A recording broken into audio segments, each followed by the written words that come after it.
Nightwing, aka Dick Grayson, aka the most beloved sidekick of the 21st century, my favorite superhero, and the man and the character that changed my life. This is a story of how Nightwing changed the course of my life and is the reason that I'm able to do what I do now. Before I get into this video, do not forget to like and subscribe so you get more content like this and reactions, and I'm on other platforms like TikTok, Instagram, Twitch, occasionally, and Facebook. For some reason, Facebook too, because why not?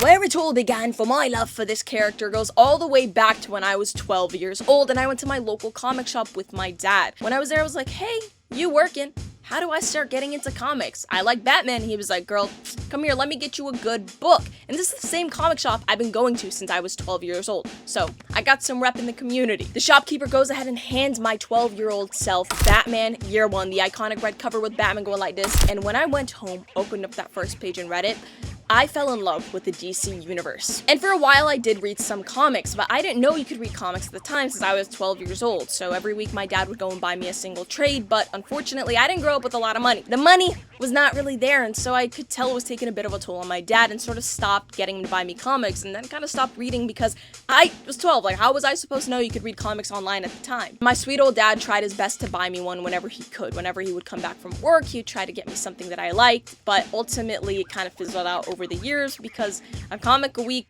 is kind of a lot. It's just a lot in general, you know? Let's fast forward to my junior year of high school. That was the year that I went online, saw a Nightwing edit. I didn't even know Nightwing was in a live action series called Titans. Yes, the one made by the CW.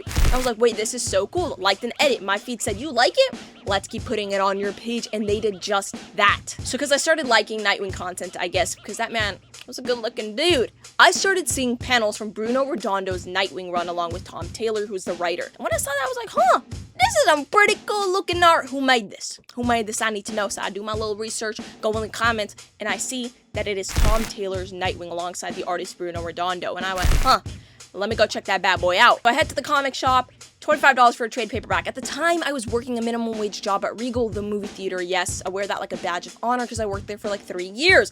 So then I look at the price, $25. I'm chilling. I do flip through it though. And the shopkeeper was like, hey girl, you want that? And I was like, mama, I don't got the cash for that. He was like, damn. Next time though, took it back. He did not give it to me. He did not give it to me. So I go home and I'm like, can I read comics online?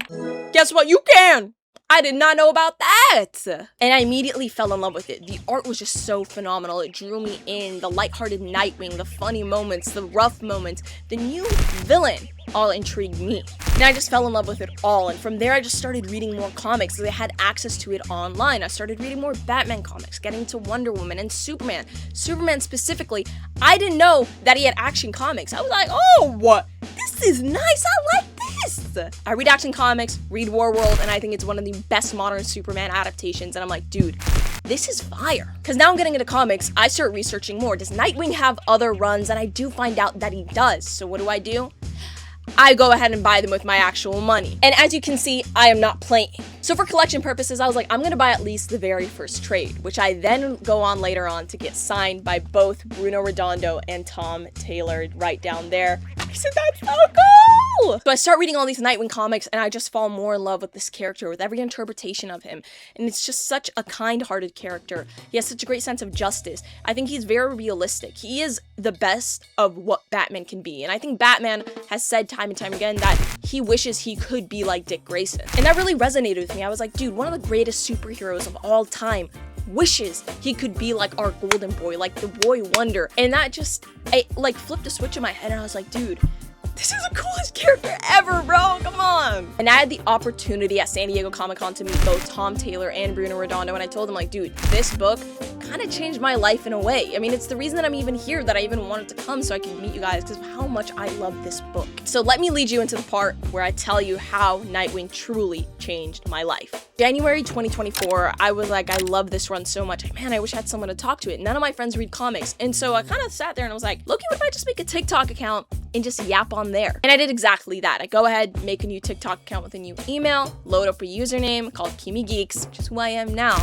And I start just making videos talking about comics, talking about movies, because that's really what I love. I've been a geek since I was like 12 years old. And ever since that day, I started consistently posting on TikTok. And I think that following year, or about a year and a half later, I hit 10,000 followers. I started making a little bit of money off TikTok, started making better content, and I look back now and I'm like, wow, my content when I first started sucked. Like, it was booty. I don't even remember who I was. I could not even tell my real personality because I was scared. Like, it took years for me to really be comfortable in front of the camera, like a year and a half, 2 years almost, before I could comfortably sit here and pretend like I'm talking to a person, like an individual. And over the years, I started becoming a lot more consistent with social media. There were my ups, there were my downs. There were times when I'm in college and in high school where I'm like, bruh, this is so hard to maintain. And now I'm going into my junior year of college at a really great university, being able to do social media almost like a job for me. I had the courage earlier this year to quit my job in January at Regal. So I'd worked at that movie theater since I was 16. I'm now 20, guys. And I was able to do all that because I had read a single comic book. Because that comic book gave me the courage and the love and the passion to want to hop onto a platform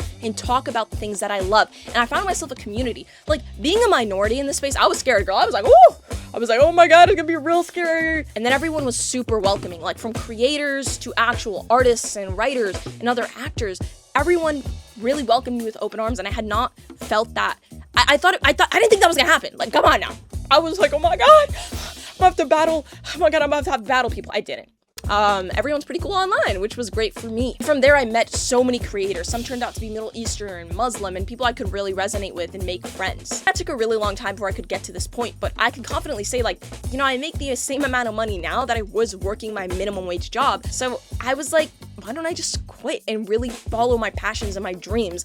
And I can confidently say I don't regret quitting my job once in my life. And not only do I get to do social media, but I get to be a marketing manager for a company that deals with a lot of talent and creators. And I also get to go to conventions, not just as like a person, but, you know, also working them. So I get to be backstage meeting actors and talent and voice actors and people and writers and everything. And it's the craziest thing ever. And now I'm rambling, but I truly have this deep admiration and love for Nightwing. I mean, this guy, like, it's crazy how sometimes I think about it, where it's like this author and this artist, you know, Tom Taylor and Bruno Redondo, I think the impact that they've had on my life, like, times is like 100 of the amount of people that dislike the book. Because, like, yeah, the book does have its haters, but to me, it's the thing that set me on the journey that I'm on. And I even if I grow out of it, I can always admit what it's done for me. That's the story of how Nightwing changed my life. I've never had the chance to fully tell it, but if you guys want to know the story of how Deku became my favorite character of all time, in all of fiction, even more than Dick Grayson Nightwing, stay tuned for the next episode. Make sure you subscribe, make sure you like and follow me on all platforms, TikTok, Instagrams, Facebook, Twitch. I'm Kimmy Geeks on everything, and I'll see you guys in the next when I tell you my craziest stories.